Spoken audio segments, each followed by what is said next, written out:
श्री गणेशाय नमः। जय गुरुदेव बृहस्पति।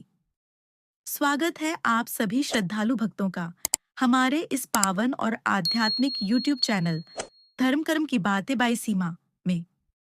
यहाँ हम सुनते हैं सनातन धर्म की वो पवित्र कथाएं जो न सिर्फ हमें धर्म के मार्ग पर चलने की प्रेरणा देती है, बल्कि हमारे जीवन में सुख, शांति और समाधान भी लाती है। हर शब्द में भक्ति है, हर कथा में आस्था की सुगंध है। तो आइए एक बार भावभरी श्रद्धा से बोलें, बृहस्पति देव महाराज की जय। बृहस्पतिवार का व्रत देवगुरु बृहस्पति को समर्पित है, जो सप्त ऋषियों में प्रमुख, देवताओं के गुरु और ब्रह्मा, विष्णु, महेश के ज्ञान स्वरूप प्रतिनिधि माने गए हैं। इनका पूजन जीवन में आने वाले संकटों को दूर करता है। विशेष रूप से यह व्रत गृह क्लेश, विवाह में विलंब, धन की कमी, मान सम्मान की हानि या संतान सुख में बाधा जैसी समस्याओं से छुटकारा दिलाता है। श्रद्धा और नियम पूर्वक यदि यह व्रत किया जाए तो न केवल सांसारिक सुख की प्राप्ति होती है, बल्कि आध्यात्मिक उन्नति का मार्ग भी खुलता है। जो सच्चे मन से बृहस्पति देव का स्मरण करता है, उसकी झोली कभी खाली नहीं रहती। अगर यह कथा आपको सच्चे मन से छूती है, यदि आपको लगता है कि इस भक्तिमय ज्ञान को और लोगों तक पहुंचाना चाहिए, तो कृपया इस वीडियो को लाइक करें, कमेंट करें और अपने परिवार व दोस्तों में शेयर करें। और यदि आप पहली बार हमारे इस दिव्य मंच धर्म कर्म की बातें बाय सीमा पर आए हैं, तो सब्सक्राइब करना न भूलें, ताकि धर्म और भक्ति की हर अगली रचना सबसे पहले आपके द्वार तक पहुंचे। आपका एक सब्सक्राइब हमें और अधिक कथाएं आप तक पहुंचाने की शक्ति देता है। कथा प्रारंभ होती है प्राचीन काल के एक महान और धर्मनिष्ठ राजा से, जिसकी रानी भक्ति में तो थी, परंतु कहीं न कहीं अज्ञानवश उसने बृहस्पति देव का अनादर कर दिया और उसी क्षण से उसका जीवन अंधकार में डूब गया। कैसे एक रानी जो वैभव में पली थी, वह दर दर की ठोकरें खाने लगी। कैसे एक साधु के वचनों ने उसके जीवन का पुनर्जन्म किया और कैसे बृहस्पतिवार व्रत की शक्ति ने उसे अंधकार से निकालकर आलोक में लाकर खड़ा किया। तो आइए सुनते हैं बृहस्पति देव की यह चमत्कारी, भावुक और जीवन को दिशा देने वाली व्रत कथा। भारतवर्ष में एक प्रतापी और दानी राजा राज्य करता था। वह नित्य गरीबों और ब्राह्मणों की सहायता करता था। यह बात उसकी रानी को अच्छी नहीं लगती थी। वह न ही गरीबों को दान देती, न ही भगवान का पूजन करती थी और राजा को भी दान देने से मना किया करती थी। एक दिन राजा शिकार खेलने वन को गए हुए थे, तो रानी महल में अकेली थी। उसी समय बृहस्पति देव साधु वेश में राजा के महल में भिक्षा के लिए गए और भिक्षा मांगी। रानी ने भिक्षा देने से इनकार किया और कहा, हे साधु महाराज, मैं तो दान पुण्य से तंग आ गई हूँ। मेरा पति सारा धन लुटाते रहते हैं। मेरी इच्छा है कि हमारा धन नष्ट हो जाए, फिर न रहेगा बांस न बजेगी बांसुरी। साधु ने कहा, देवी तुम तो बड़ी विचित्र हो। धन संतान तो सभी चाहते हैं, पुत्र और लक्ष्मी तो पापी के घर भी होने चाहिए। यदि तुम्हारे पास अधिक धन है तो भूखों को भोजन दो, प्यासों के लिए प्याऊ बनवाओ, मुसाफिरों के लिए धर्मशालाएं खुलवाओ। जो निर्धन अपनी कुंवारी कन्याओं का विवाह नहीं कर सकते, उनका विवाह करा दो। ऐसे और कई काम हैं जिनके करने से तुम्हारा यश लोक परलोक में फैलेगा। परंतु रानी पर उपदेश का कोई प्रभाव न पड़ा। वह बोली, महाराज आप मुझे कुछ न समझाएं।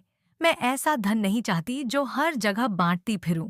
साधु ने उत्तर दिया, यदि तुम्हारी ऐसी इच्छा है तो तथास्तु। तुम ऐसा करना कि बृहस्पतिवार को घर लीपकर पीली मिट्टी से अपना सिर धोकर स्नान करना, भट्टी चढ़ाकर कपड़े धोना। ऐसा करने से आपका सारा धन नष्ट हो जाएगा। इतना कहकर वह साधु महाराज वहां से आलोप हो गए।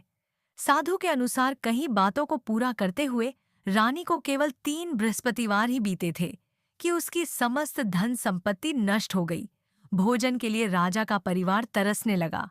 तब एक दिन राजा ने रानी से बोला कि हे रानी, तुम यहीं रहो, मैं दूसरे देश को जाता हूँ, क्योंकि यहाँ पर सभी लोग मुझे जानते हैं, इसलिए मैं कोई छोटा कार्य नहीं कर सकता। ऐसा कहकर राजा परदेश चला गया। वहां वह जंगल से लकड़ी काट कर लाता और शहर में बेचता। इस तरह वह अपना जीवन व्यतीत करने लगा। इधर राजा के परदेश जाते ही रानी और दासी दुखी रहने लगी। एक बार जब रानी और दासी को 7 दिन तक बिना भोजन के रहना पड़ा, तो रानी ने अपनी दासी से कहा, हे दासी, पास ही के नगर में मेरी बहन रहती है। वह बड़ी धनवान है। तू उसके पास जा और कुछ ले आ ताकि थोड़ी बहुत गुजर बसर हो जाए। दासी रानी की बहन के पास गई। उस दिन गुरुवार था और रानी की बहन उस समय बृहस्पतिवार व्रत की कथा सुन रही थी। दासी ने रानी की बहन को अपनी रानी का संदेश दिया, लेकिन रानी की बड़ी बहन ने कोई उत्तर नहीं दिया। जब दासी को रानी की बहन से कोई उत्तर नहीं मिला, तो वह बहुत दुखी हुई और उसे क्रोध भी आया। दासी ने वापस आकर रानी को सारी बात बता दी। सुनकर रानी ने अपने भाग्य को कोसा। उधर रानी की बहन ने सोचा कि मेरी बहन की दासी आई थी, परंतु मैं उससे नहीं बोली, इससे वह बहुत दुखी हुई होगी। कथा सुनकर और पूजन समाप्त करके वह अपनी बहन के घर आई और कहने लगी, हे बहन, मैं बृहस्पतिवार का व्रत कर रही थी। तुम्हारी दासी मेरे घर आई थी, परंतु जब तक कथा होती है तब तक न तो उठते हैं और न ही बोलते हैं, इसलिए मैं नहीं बोली। कहो दासी क्यों गई थी? रानी बोली, बहन, तुमसे क्या छिपाऊं, हमारे घर में खाने तक को अनाज नहीं था। ऐसा कहते कहते रानी की आंखें भर आईं।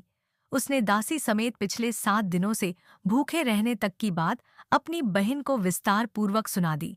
रानी की बहन बोली, देखो बहन, भगवान बृहस्पति देव सबकी मनोकामना को पूर्ण करते हैं। देखो, शायद तुम्हारे घर में अनाज रखा हो। पहले तो रानी को विश्वास नहीं हुआ, पर बहन के आग्रह करने पर उसने अपनी दासी को अंदर भेजा तो उसे सचमुच अनाज से भरा एक घड़ियाशा मिल गया। यह देखकर दासी को बड़ी हैरानी हुई। दासी रानी से कहने लगी, हे रानी, जब हमको भोजन नहीं मिलता तो हम व्रत ही तो करते हैं, इसलिए क्यों न इनसे व्रत और कथा की विधि पूछ ली जाए ताकि हम भी व्रत कर सकें। तब रानी ने अपनी बहन से बृहस्पतिवार व्रत के बारे में पूछा।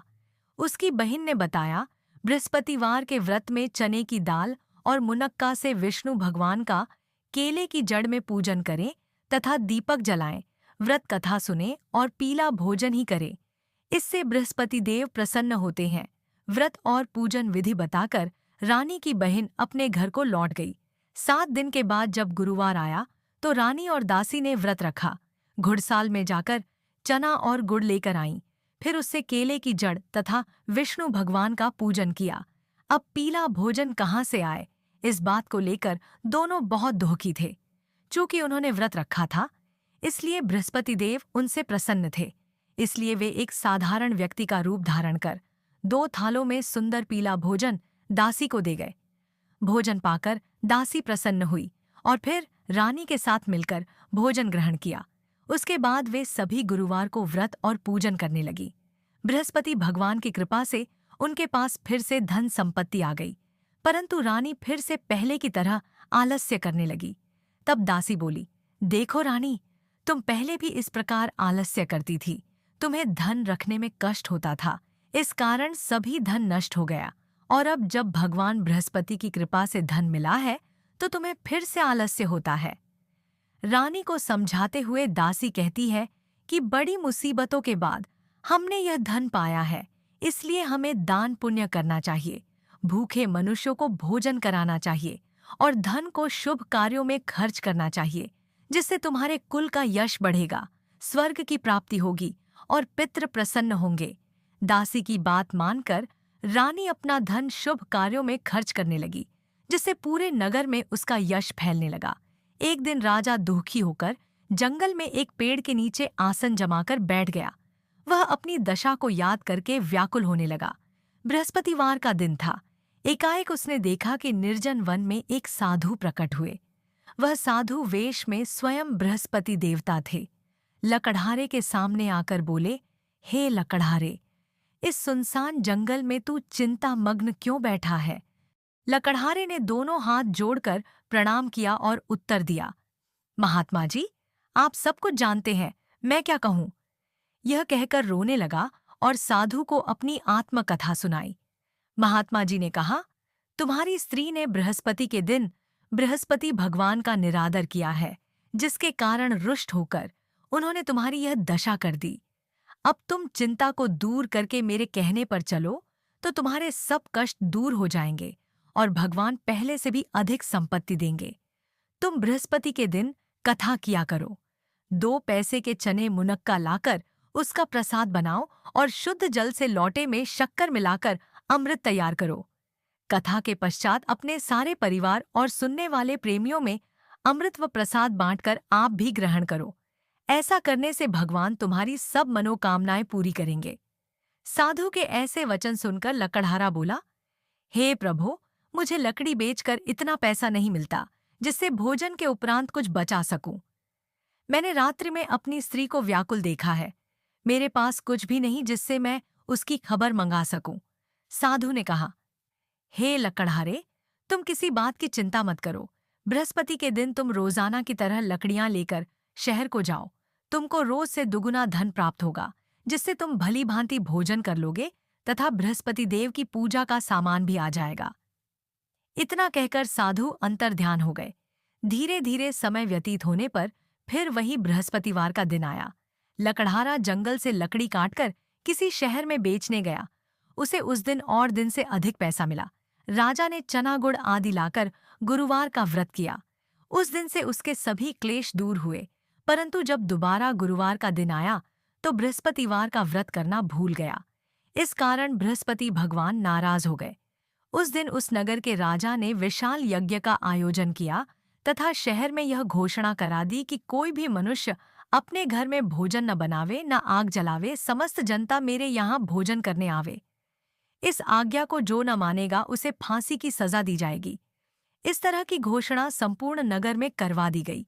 राजा की आज्ञानुसार शहर के सभी लोग भोजन करने गए, लेकिन लकड़हारा कुछ देर से पहुंचा, इसलिए राजा उसको अपने साथ घर लिवा ले गए और ले जाकर भोजन करा रहे थे तो रानी की दृष्टि उस खूंटी पर पड़ी जिस पर उसका हार लटका हुआ था। वह वहां पर दिखाई नहीं दिया। रानी ने निश्चय किया कि मेरा हार इस मनुष्य ने चुरा लिया है। उसी समय सिपाहियों को बुलाकर उसको कारागार में डलवा दिया। जब लकड़हारा कारागार में पड़ गया और बहुत दुखी होकर विचार करने लगा कि न जाने कौन से पूर्व जन्म के कर्म से मुझे यह दुख प्राप्त हुआ है, और उसी साधु को याद करने लगा जो कि जंगल में मिला था। उसी समय तत्काल बृहस्पति देव साधु के रूप में प्रकट हुए और उसकी दशा को देखकर कहने लगे, अरे मूर्ख, तूने बृहस्पति देव की कथा नहीं करी, इस कारण तुझे दुख प्राप्त हुआ है। अब चिंता मत कर, बृहस्पतिवार के दिन कारागार के दरवाजे पर 4 पैसे पड़े मिलेंगे। उनसे तू बृहस्पति देव की पूजा करना, तेरे सभी कष्ट दूर हो जाएंगे। बृहस्पति के दिन उसे 4 पैसे मिले।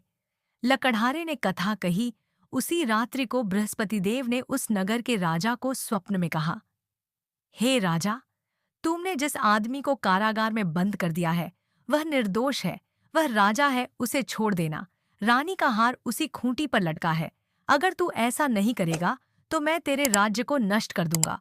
इस तरह रात्रि के स्वप्न को देखकर राजा प्रातःकाल उठा और खूंटी पर हार देखकर लकड़हारे को बुलाकर क्षमा मांगी तथा लकड़हारे को योग्य सुंदर वस्त्र आभूषण देकर विदा कर दिया। बृहस्पति देव की आज्ञानुसार लकड़हारा अपने नगर को चल दिया। राजा जब अपने नगर के निकट पहुंचा तो उसे बड़ा आश्चर्य हुआ। नगर में पहले से अधिक बाग, तालाब, कुएं तथा बहुत सी धर्मशाला, मंदिर आदि बन गई है। राजा ने पूछा, यह किसका बाग और धर्मशाला है? तब नगर के सब लोग कहने लगे, यह सब रानी और बांदी के हैं। तो राजा को आश्चर्य हुआ और गुस्सा भी आया। जब रानी ने यह खबर सुनी कि राजा आ रहे हैं तो उन्होंने बांदी से कहा कि हे दासी, देख राजा हमको कितनी बुरी हालत में छोड़ गए थे। हमारी ऐसी हालत देखकर वह लौट न जाए, इसलिए तू दरवाजे पर खड़ी हो जा। आज्ञानुसार दासी दरवाजे पर खड़ी हो गई। राजा आए तो उन्हें अपने साथ लिवा लाई। तब राजा ने क्रोध करके अपनी रानी से पूछा कि यह धन तुम्हें कैसे प्राप्त हुआ है? तब उन्होंने कहा, हमें यह सब धन बृहस्पति देव के इस व्रत के प्रभाव से प्राप्त हुआ है। राजा ने निश्चय किया कि 7 रोज बाद तो सभी बृहस्पति देव का पूजन करते हैं, परंतु मैं प्रतिदिन दिन में 3 बार कहानी तथा रोज व्रत किया करूंगा। अब हर समय राजा के दुपट्टे में चने की दाल बंधी रहती तथा दिन में 3 बार कहानी कहता। एक रोज राजा ने विचार किया कि चलो अपनी बहन के यहाँ हो आवे। इस तरह निश्चय कर राजा घोड़े पर सवार हो अपनी बहन के यहाँ को चलने लगा। मार्ग में उसने देखा कि कुछ आदमी एक मुर्दे को लिए जा रहे हैं। उन्हें रोककर राजा कहने लगा, अरे भाइयों, मेरी बृहस्पति देव की कथा सुन लो। वे बोले, लो, हमारा तो आदमी मर गया है, इसको अपनी कथा की पड़ी है। परंतु कुछ आदमी बोले, अच्छा कहो, हम तुम्हारी कथा भी सुनेंगे। राजा ने दाल निकाली और जब कथा आधी हुई थी कि मुर्दा हिलने लग गया, और जब कथा समाप्त हो गई तो राम राम करके मनुष्य उठकर खड़ा हो गया। आगे मार्ग में उसे एक किसान खेत में हल चलाता मिला। राजा ने उसे देख और उससे बोले, अरे भैया, तुम मेरी बृहस्पतिवार की कथा सुन लो। किसान बोला, जब तक मैं तेरी कथा सुनूंगा तब तक 4 हरया जोत लूंगा। जा अपनी कथा किसी और को सुनाना। इस तरह राजा आगे चलने लगा। राजा के हटते ही बैल पछाड़ खाकर गिर गए तथा किसान के पेट में बड़ी जोर का दर्द होने लगा। उस समय उसकी माँ रोटी लेकर आई। उसने जब यह देखा तो अपने पुत्र से सब हाल पूछा, और बेटे ने सभी हाल कह दिया तो बुढ़िया दौड़ी दौड़ी उस घुड़सवार के पास गई और उससे बोली कि मैं तेरी कथा सुनूंगी, तू अपनी कथा मेरे खेत पर चलकर ही कहना। राजा ने बुढ़िया के खेत पर जाकर कथा कही, जिसके सुनते ही वह बैल उठ खड़े हुए तथा किसान के पेट का दर्द भी बंद हो गया। राजा अपनी बहन के घर पहुंचा। बहन ने भाई की खूब मेहमानी की। दूसरे रोज प्रातःकाल राजा जगा तो वह देखने लगा कि सब लोग भोजन कर रहे हैं। राजा ने अपनी बहन से कहा, ऐसा कोई मनुष्य है जिसने भोजन नहीं किया हो? मेरी बृहस्पतिवार की कथा सुन ले। बहन बोली, हे भैया, यह देश ऐसा ही है कि पहले यहाँ लोग भोजन करते हैं, बाद में अन्य काम करते हैं। अगर कोई पड़ोस में हो तो देखाऊं। वह ऐसा कहकर देखने चली गई, परंतु उसे कोई ऐसा व्यक्ति नहीं मिला जिसने भोजन न किया हो। अतः वह एक कुम्हार के घर गई जिसका लड़का बीमार था। उसे मालूम हुआ कि उनके यहाँ 3 रोज से किसी ने भोजन नहीं किया है। रानी ने अपने भाई की कथा सुनने के लिए कुम्हार से कहा। वह तैयार हो गया। राजा ने जाकर बृहस्पतिवार की कथा कही, जिसको सुनकर उसका लड़का ठीक हो गया। अब तो राजा की प्रशंसा होने लगी। एक रोज राजा ने अपनी बहन से कहा कि हे बहन, हम अपने घर को जाएंगे, तुम भी तैयार हो जाओ। राजा की बहन ने अपनी सास से कहा। सास ने कहा, हाँ चली जा, परंतु अपने लड़कों को मत ले जाना, क्योंकि तेरे भाई के कोई औलाद नहीं है। बहन ने अपने भैया से कहा, हे भैया, मैं तो चलूंगी पर कोई बालक नहीं जाएगा। राजा बोला, जब कोई बालक नहीं चलेगा तब तुम ही क्या करोगी? बड़े दुखी मन से राजा अपने नगर को लौट आया। राजा ने अपनी रानी से कहा, हम निर्वंशी हैं, हमारा मुंह देखने का धर्म नहीं है और कुछ भोजन आदि नहीं किया। रानी बोली, हे प्रभु, बृहस्पति देव ने हमें सब कुछ दिया है, वह हमें औलाद अवश्य देंगे। उसी रात को बृहस्पति देव ने राजा से स्वप्न में कहा, हे राजा उठ, सभी सोच त्याग दे, तेरी रानी गर्भ से है। राजा की यह बात सुनकर बड़ी खुशी हुई। 9वें महीने में उसके गर्भ से एक सुंदर पुत्र पैदा हुआ। तब राजा बोला, हे रानी, स्त्री बिना भोजन के रह सकती है, पर बिना कहे नहीं रह सकती। जब मेरी बहन आवे तुम उससे कुछ कहना मत। रानी ने सुनकर हाँ कर दिया। जब राजा की बहन ने यह शुभ समाचार सुना तो वह बहुत खुश हुई तथा बधाई लेकर अपने भाई के यहाँ आई। तभी रानी ने कहा, घोड़ा चढ़कर तो नहीं आई, गधा चढ़ी आई। राजा की बहन बोली, भाभी, मैं इस प्रकार न कहती तो तुम्हें औलाद कैसे मिलती? बृहस्पति देव ऐसे ही हैं, जैसी जिसके मन में कामनाएं हैं, सभी को पूर्ण करते हैं। जो सद्भावना पूर्वक बृहस्पतिवार का व्रत करता है एवं कथा पढ़ता है अथवा सुनता है, दूसरों को सुनाता है, बृहस्पति देव उसकी सभी मनोकामना पूर्ण करते हैं। भगवान बृहस्पति देव उसकी सदैव रक्षा करते हैं। संसार में जो मनुष्य सद्भावना से भगवान जी का पूजन व्रत सच्चे हृदय से करते हैं तो उनकी सभी मनोकामनाएं पूर्ण करते हैं। जैसी सच्ची भावना से रानी और राजा ने उनकी कथा का गुणगान किया तो उनकी सभी इच्छाएं बृहस्पति देव जी ने पूर्ण की थीं। इसलिए पूर्ण कथा सुनने के बाद प्रसाद लेकर जाना चाहिए। हृदय से उसका मनन करते हुए जयकारा बोलना चाहिए। बोलो बृहस्पति देव की जय। भगवान विष्णु की जय। अगर आपको यह कथा पसंद आई हो तो हमारे चैनल धर्म कर्म की बातें बाय सीमा को लाइक, शेयर और सब्सक्राइब अवश्य करें। फिर मिलेंगे एक और पवित्र कथा के साथ। जय श्री हरि, जय श्री कृष्ण।